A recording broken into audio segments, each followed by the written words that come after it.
تو دونوں کے بیٹے، محبت اس سے ہے زیادہ، اس سے اتنی زیادہ نہیں ہے، اور لوگ ویسے بھی خاندان والی عورتوں کو ویلیو نہیں دیتے ہیں۔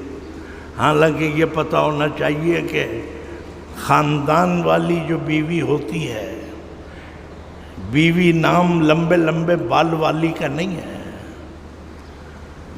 بھویں ایسی ہوں، ناک ایسی ہو، گال ایسے ہوں اور چال ایسی ہو، نہیں۔ حضور اکرم صلی اللہ علیہ وسلم نے فرمایا نکاح کے موقع پر، سننے کی بات ہے یہ مجھے بھی ہدایت مل رہی ہے اس میں۔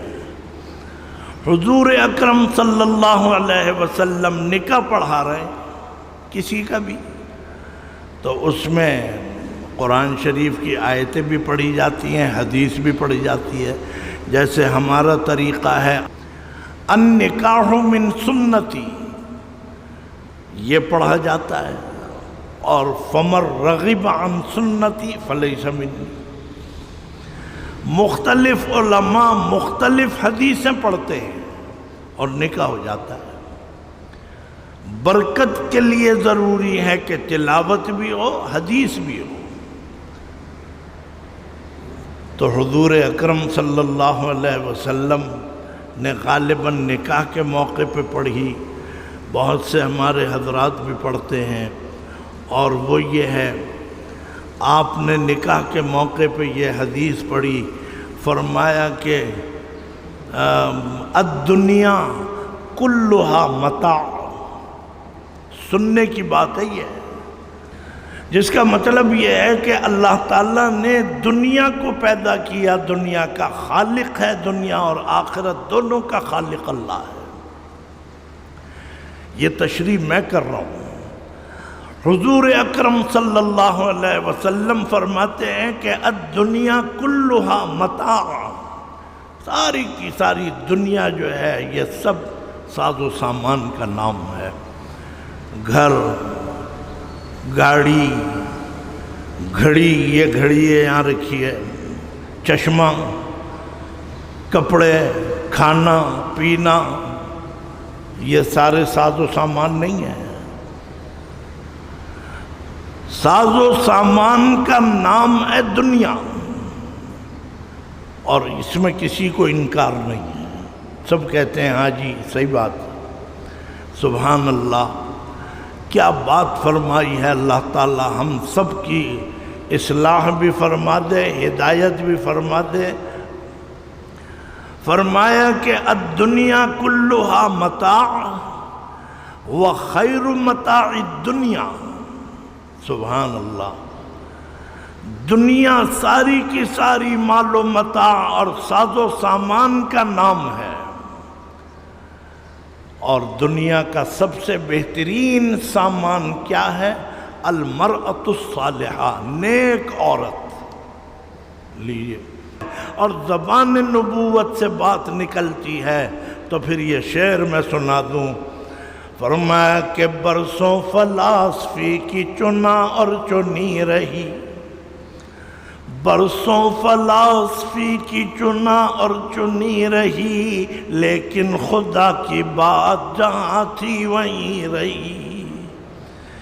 یہ حضور نہیں فرما رہے، حضور اکرم صلی اللہ علیہ وسلم فرماتے ہیں، اپنی زبان کو پکڑ کے فرمایا یا اشارہ کر کے فرمایا، بھائی میری تو زبان ہلتی نہیں ہے جب تک کہ اللہ کا حکم نہ ہو جائے۔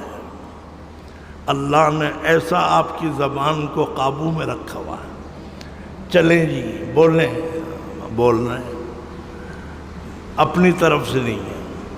تو جو حضور یہ فرما رہے ہیں اس کا مطلب یہ ہے کہ یہ اللہ تعالیٰ فرما رہے ہیں، قرآن نہیں ہے یہ۔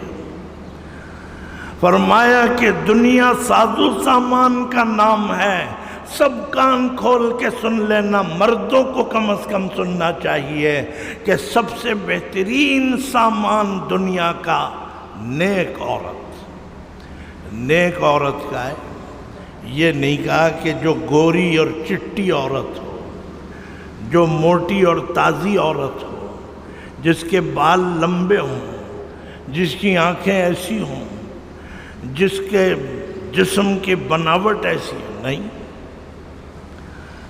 نیک عورت، نیک عورت کون ہے؟ میری بھی کوئی ریسرچ زیادہ نہیں ہے، لیکن میں بھی بہرحال اس میدان میں صبح شام اٹھتا رہتا ہوں۔ اللہ تعالیٰ میری مغفرت فرما دے۔ آپ نے فرمایا کہ نیک عورت سب سے بڑا تحفہ ہے، دنیا کا سب سے بہترین سامان۔ نیک عورت کون ہے؟ یہ بھی فرمایا ہوگا، میری نظر سے نہیں گزرا، لیکن میں نے سمجھا ہے نیک عورت کسے کہتے ہیں۔ 21ویں سپارے میں فرمایا کہ وَمِنْ آيَاتِهِ أَنْ خَلَقَ لَكُمْ أَزْوَاجًا لِتَسْكُنُوا إِلَيْهَا۔ آپ لوگ عربی تو نہیں جانتے اتنی، لیکن ہا کا ترجمہ ہے عورت کی طرف، ضمیر۔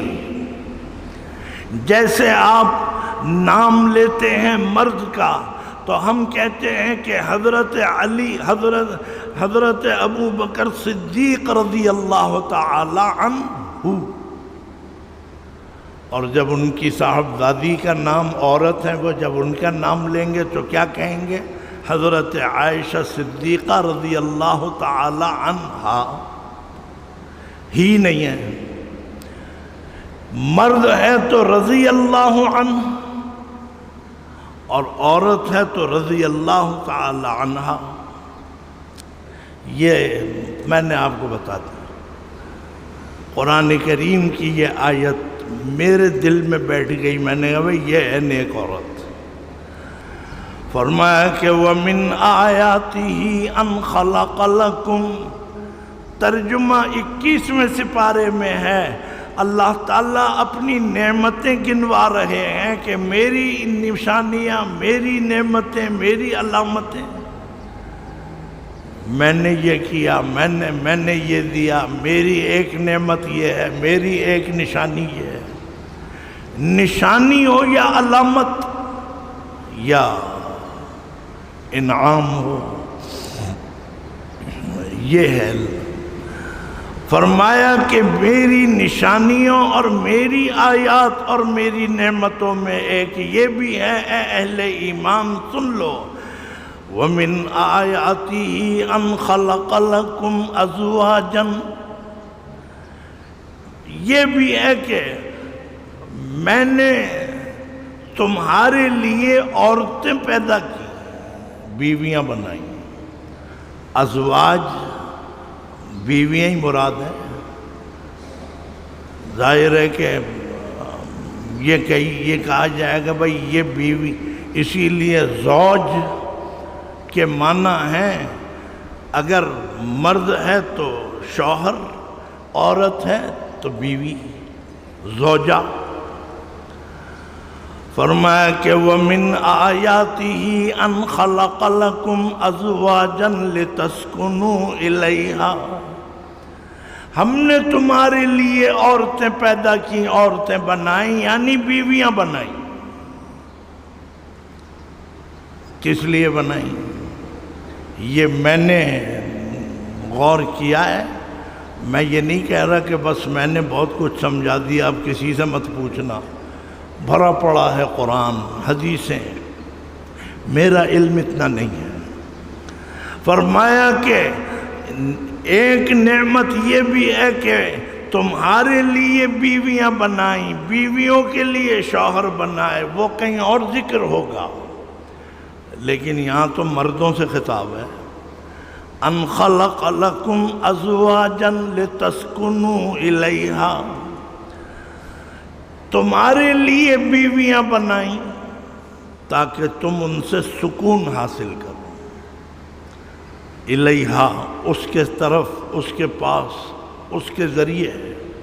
ہاں کون ہے؟ عورت۔ فرمایا کہ دنیا کی سب سے بڑی نعمت اگر ہے تو وہ نیک عورت ہے، نیک عورت کسے کہتے ہیں، اس کی اگر اس میں جائیں تفصیلات میں تو مل جائیں گی۔ یہ آیت میں نے غور کی ہے، اس میں یہ ہے کہ جو تمہیں سکون پہنچائیں، تم ان سے سکون حاصل کرو، بس۔ یہ میرا موضوع نہیں ہے، موضوع بن گیا تو میں کیا کروں۔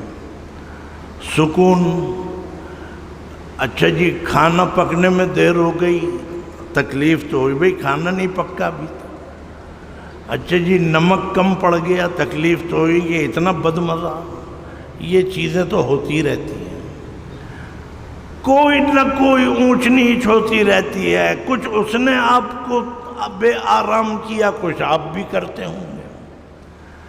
لیکن میرے نزدیک سب سے بڑا اگر کوئی سکون ہے تو وہ یہ ہے کہ آپ کو اللہ تعالیٰ ایسی بیوی عطا فرمائے کہ جو آپ کو قرضوں میں نہ جکڑ دے۔ یہ میرا کہنا ہے، میرے پاس کوئی حدیث نہیں ہے، لیکن حدیثوں میں جاؤ تو منع فرمایا بھائی بلا وجہ قرض مت لیا کرو، دن بھی برباد رات بھی برباد۔ وہ ایک حدیث ہے، میں یاد نہیں ہے مجھے الفاظ، جس کا مطلب یہ ہے کہ جو عورت تمہاری آمدنی کے اندر خوشی سے وہ اس پورے کام کو نبھا دے، اس کا مطلب یہ کہ یہ ہے تمہارے لیے راحت اور سکون کا ذریعہ۔ اور جو تمہیں ہر وقت تانے دے، فلاں کی بیوی کو دیکھا کیا پہنے ہوئے تھی، فلاں کو دیکھا کیا اوڑے ہوئے تھی، یہ ہیں جو سکون برباد کرتی ہیں۔ تو ایسی بیویاں نیک عورتوں میں نہیں آتی۔